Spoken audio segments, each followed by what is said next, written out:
So you all are the heart of this whole program. It doesn't cost an awful lot of money because we're all volunteers, and people seem to very much be engaged with this program and the services that we offer. So there are many, many stories, whether we stand alone at the grave or whether we stand with family that we know about or who come because they see it in the paper. So it's a very, very special service. Now today, as you came in the front door there, we have a new and most profound symbol for our community, and you all are responsible for us having this symbol. After last year's service, Ken and Dorothy Siegel came up to me and said, "We have something to tell you." And what that telling was that you all remember 9/11? 9/11, all of us were alive at that point. And I don't remember the bells of remembrance. And if you watch any of those ceremonies, a bell would ring out, they'd read the names, and the bell would ring out. So Brother David, Franciscan Brother David Schlatter, is the founder of the Bells of Remembrance program. And there's several bells, actually. I didn't understand that at the time. So he heard about our program through the Siegels and has donated one of the Bells of Remembrance to us. And that bell is in the back of the church. And if you haven't seen it, you might want to go out and see it. I have seen the business that God has given to everyone to be busy with. He has made everything suitable for its time. Moreover, He has put a sense of past and future into their minds. Yet they cannot find out what God had done from the beginning to the end. The word of the Lord.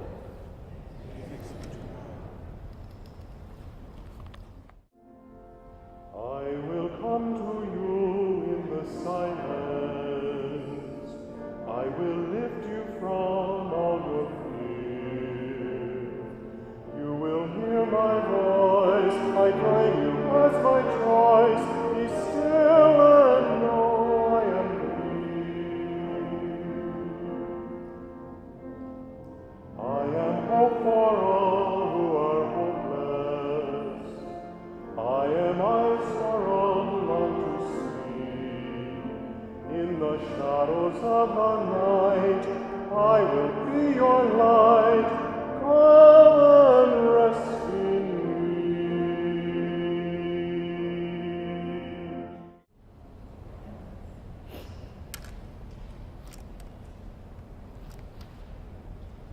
Russell Cannon, Michael Delorme, Mary DeBella, Mario Falco, Dennis Gallagher, Pavel Golinsky, Helga Hutchins, James Leckinger, Daryl LaConnor, Jenny Lopez, Jacqueline McMillan, Ismael Morales, Joyce Ridgely, Laverne Ripley, Jack Salisburn, James Seeley, Marilyn Cinderan, Byron T. Smith, Leos Suchis, Lorraine Westlake.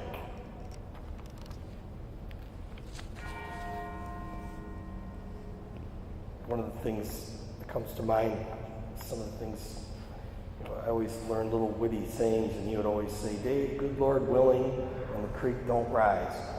So I'm like, geez, I never heard that before, but I guess that showed me that Jack really did have some sense of the Lord and fate, and I do believe that, all of us have that calling to just leave a good mark, leave this world a better place than when we found it. And I know for sure, I can testify that Jack did that for me, and I will always be grateful for his friendship.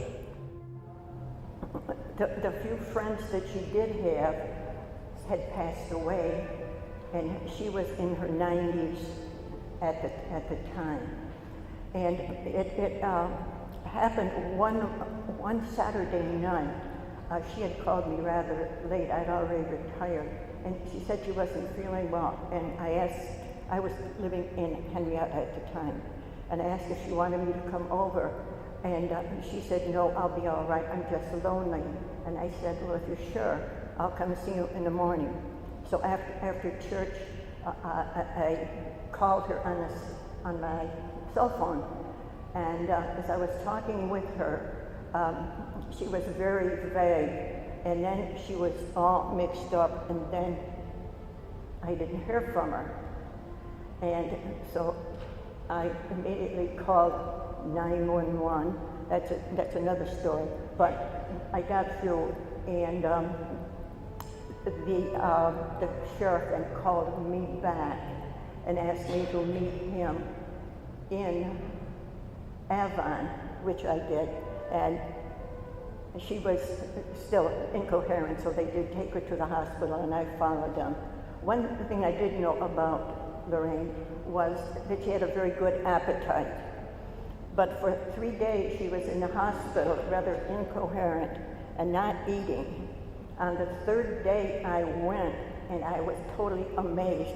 She was sitting up and had just polished off a roast beef dinner.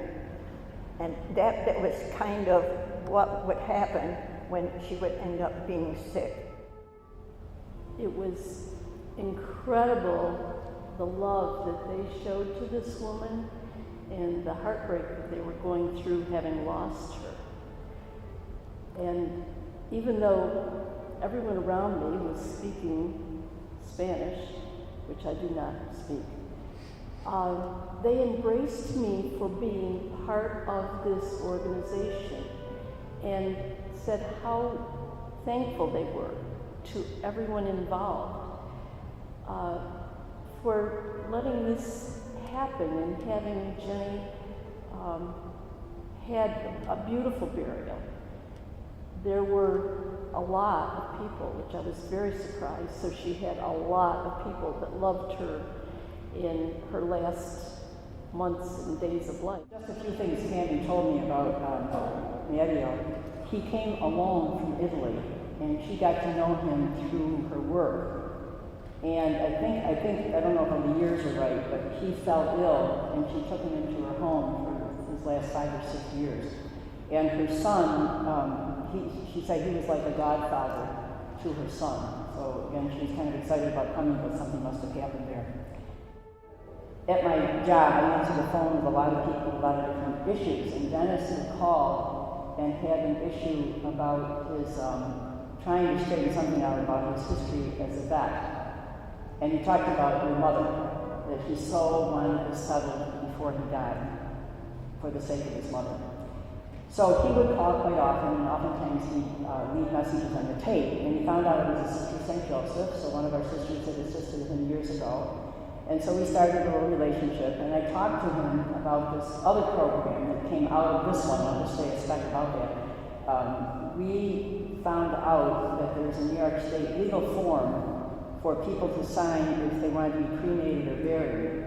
And we now have 160 forms with the county, signed mostly by our volunteers. So these are people, again, that are estranged from their families and have no one to sign for them. So our volunteers sign for them. And Dennis was one of those. And I think Dave Bowman and Catherine Carlson are here. When he heard about that, he said, I'd like to take part in that program. James had a lot of hobbies. One of his biggest hobbies was bonsai plants. Bonsais. They were all over the place. I mean, beautiful plants he used to grow. And if you really understand bonsai, it's almost like James. He was very solitary, stayed within himself. And I've heard that a few times this afternoon rather. And however, was very outgoing at work and was always jubilant and helpful to these individuals. James worked for 30 years. Unfortunately, he was able to retire. That's not unfortunate, but was great. He was able to retire at the age of 55. For those of you who don't know what happened to James, He perished in a fire at the age of 56. So he never was able to live that next chapter. That's what I know about James, but I do know that he touched a lot of people's lives, helped them, served them. Thank you, and God bless you all.